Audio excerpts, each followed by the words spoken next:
नमस्कार, मी Saurabh Koratkar. News top 9 मध्ये आपल्या सगळ्यांचं स्वागत. सुरुवातीला बघूयात टॉप 9 मोठ्या राजकीय बातम्या.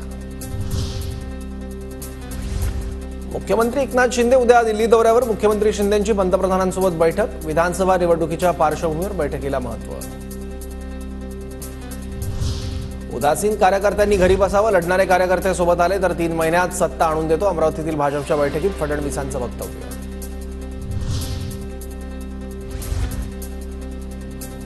सत्ता असतानाही सत्ता आणण्याचं वक्तव्य करणं म्हणजे उदासीनता. आमचं रक्त सळसळतंय. विधानसभेची वाट बघतोय. फडणवीसांच्या वक्तव्यावरून अंबादास दानवेंचा टोला. फडणवीसांनी वाझे आणि परमबीर सिंहांना माझ्यावर आरोप करायला लावले. सरकारनं चांदीवाल आयोगाचा अहवाल जनतेसमोर आणावा. अनिल देशमुखांचं आवाहन. अनिल देशमुखांनी चांदीवाल आयोगाचा अहवाल आणला समोर. देशमुखांसाठी कोणतेही पैसे जमा केले नसल्याचं वाझेचं आयोगात उत्तर. वाझेच्या आरोपानंतर देशमुखांनी चांदीवाल आयोगाचा अहवाल समोर आणला. जेलमधील गुंडांना आरोप करायला लावले. फडणवीसांनी अशा प्रकारचं राजकारण थांबावं, यामुळे त्यांना लोकसभेला फटका बसला. संजय राऊतांची टीका.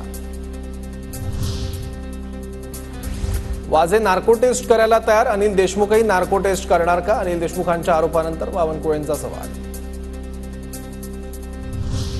वाझेला सस्पेंड केलं तेव्हा त्याला उबाठा गटानं शिवसेनेचा उपनेता केलं होतं आणि आता त्याला भाजपचा प्रवक्ता म्हणायचं. वाझेकडून ज्यांनी काम करून घेतली आहेत ते सगळं उघड होणार आहे.